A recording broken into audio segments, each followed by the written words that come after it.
सभी प्यारे विद्यार्थियों मित्रों, स्वागत है फिर से आपका अपने भारतीय पाठशाला यूट्यूब चैनल में।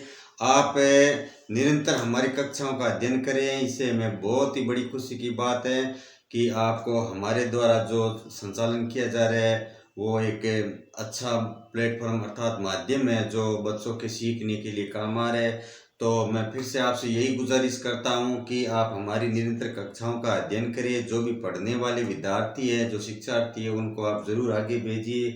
जो अभी हमारे चैनल से जुड़े हैं, मैं उनसे एक बार यही गुजारिश करता हूं कि आप हमारे जो प्री के जो हमारी जो कक्षाएं संचालित की गई है हमारे चैनल में, उनको एक बार ज़रूर देखें। और मैं कहना चाहता हूं कि हिंदी व्याकरण सामान्य की ये जो कक्षाएं हैं ये आपके भविष्य में आने वाली विभिन्न सामान्य प्रतियोगी जो भी परीक्षाएं हैं उनके लिए बड़ी ही महत्वपूर्ण साबित होगी। जो विद्यार्थी निरंतर अगर हमारी कक्षाओं का अध्ययन करें, अगर कुछ सीख रहे तो वो ज़रूर कमेंट में इसका उत्तर ज़रूर बताएं। जो भी है सामान्य व्याकरण से संबंधित वो हमारे चैनल में हम उनको सीखने के लिए हमेशा तत्पर रहेंगे। तो हम पढ़ रहे हैं हिंदी सामान्य व्याकरण में काव्य काव्य की परिभाषा, अर्थ, प्रकृति, उसके भेद, उसके अंगों के बारे में हमने पूर्व कक्षाओं में अध्ययन कर चुके हैं।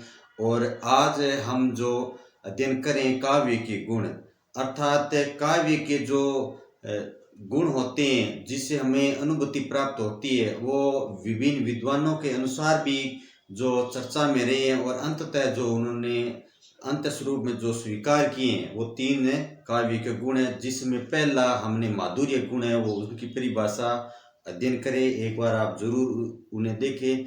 और आज का जो विषय है वो ओज गुण का है। ओज गुण का आशय क्या है? ओज गुण का आशय अग्नि से है। जिस प्रकार अग्नि तीव्र रूप में फैलती है अर्थात तेज होता है, उसकी आभा होती है, चमक होती है, उसी प्रकार ओज का भी क्या है? आशय तेज से। अब बात करते हैं ओज शब्द का आशय। ओज शब्द का आशय तेज, प्रकाश व दीप्ति, आभा, चमक से है। जो रचना सुनने वाले के मन में, किनके? सुनने वाले के मन में क्या भर दे? उत्साह, वीरता, आवेश आदि जागृत करे।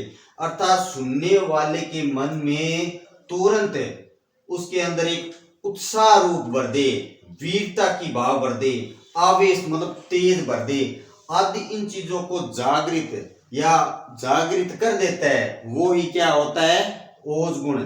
तो सीधी सी सरल सी भाषा में हम कहें कि काव्य में जो रचनाएं होती है जिनका उद्देश्य हमारे अंदर कुछ तेज है, प्रकाश है, आभा है, दीप्ति है, अर्थात हमारे अंदर वीरता, उत्साह भरी बातें भर दे और हम उत्साहित होकर उस काव्य के रस को ग्रहण करते रहे, तो वो ही क्या होता है? ओज गुण होता है।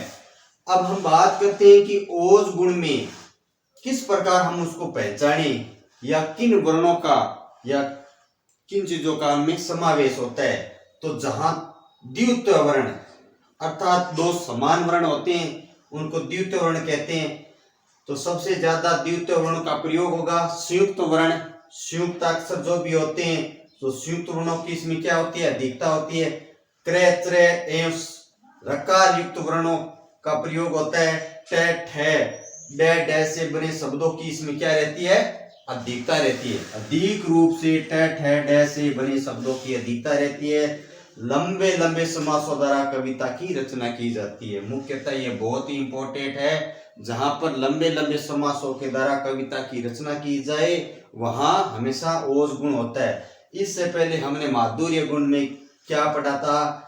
इन चीजों की माधुर्य गुण में प्रयोग नहीं होता है, अर्थात छोटे छोटे समासों का वहां पर प्रयोग होता है। ठ, ठ से बने शब्दों की वहां पर कोई अधिकता होती ही नहीं है। संयुक्त वर्ण भी नहीं होते हैं, द्वितीय वर्ण भी नहीं होते हैं। ये सब किस में होते हैं?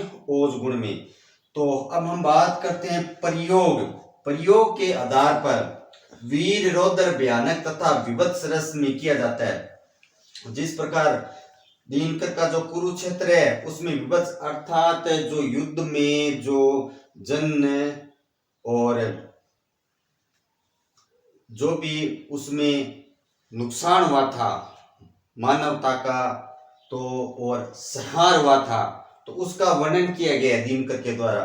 तो विभत रस उसमें क्या है, समावित है। उसी प्रकार जो भयानक बातें हैं, रौद्र है या वीरता वाली, कोई महापुरुष है उनके वीरता के बारे में जहां पर बखान किया जाता है, युद्ध वर्णन में राजा महाराजाओं के द्वारा कौशल का वर्णन, युद्ध वर्णन या प्रकृति का जो भी भयानक रूप है, तो युद्ध वर्णन वीरों का स्वभाव, वीरों का जो स्वभाव, वीरता उनके द्वारा जो प्रदर्शित की गई है, और वेशभूषाओं का जहां पर वर्णन किया जाता है, तो उससे भी कविता पढ़कर हमें क्या आता है, उत्साह।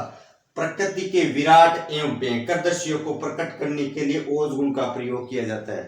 अब प्रकृति का जो प्रलय है, बाढ़ है, अतिवृष्टि है, नावृष्टि है, या फिर जो भी है जलगमन, उनके द्वारा जहां पर प्रकृति विनाश रूप धारण कर लेती है, उन दृश्यों का भी जहां पर भयानक रूप से जहां पर वर्णन किया जाता है, तो वो भी क्या होता है, ओज गुण है। तो ओज गुण का हम आगे उदाहरण के माध्यम से अध्ययन करेंगे, किस प्रकार वहां पर द्वित्व संयुक्त वर्णों का और लंबे लंबे समासों का प्रयोग करते हैं। अब हम बात करते हैं यहाँ पर उदाहरण के रूप में।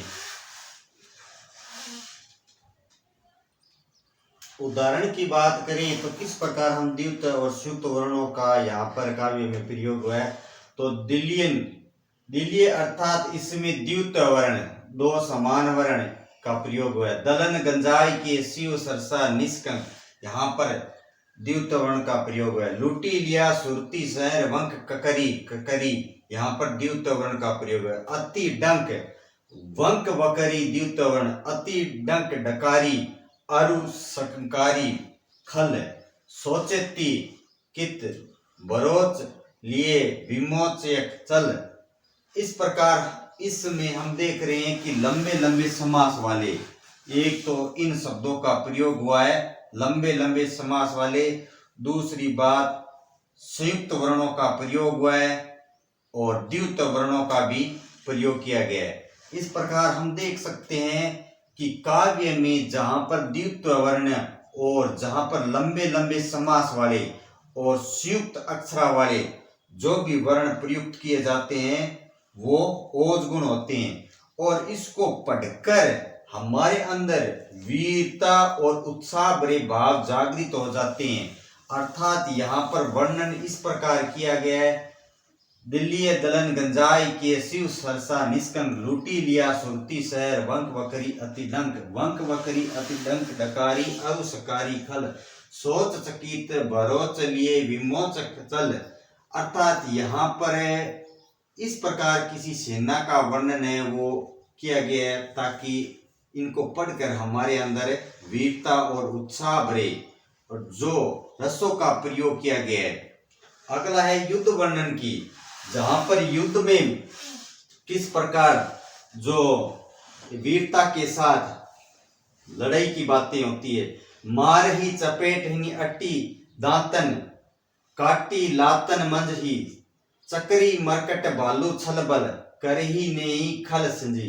अर्थात जो युद्ध में इन चीजों के माध्यम से ये बताया गया है कि युद्ध है वो बड़े ही वीरता और उत्साह के साथ युद्ध का वर्णन और लड़ने वाले की जो वीरता का प्रदर्शन किस प्रकार बड़े ओज और तेज के साथ जो उस युद्ध में उसकी चमक आभा दीप्ति क्या है, बिखेर है।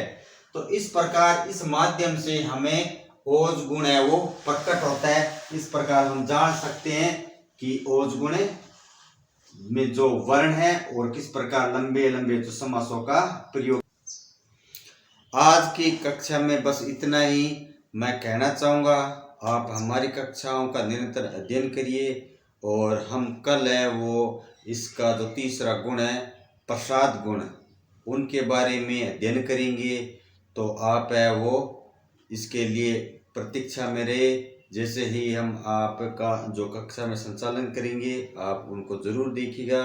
तब तक के लिए यूं ही हमारे चैनल से बने रहे। जय हिंद, जय भारत।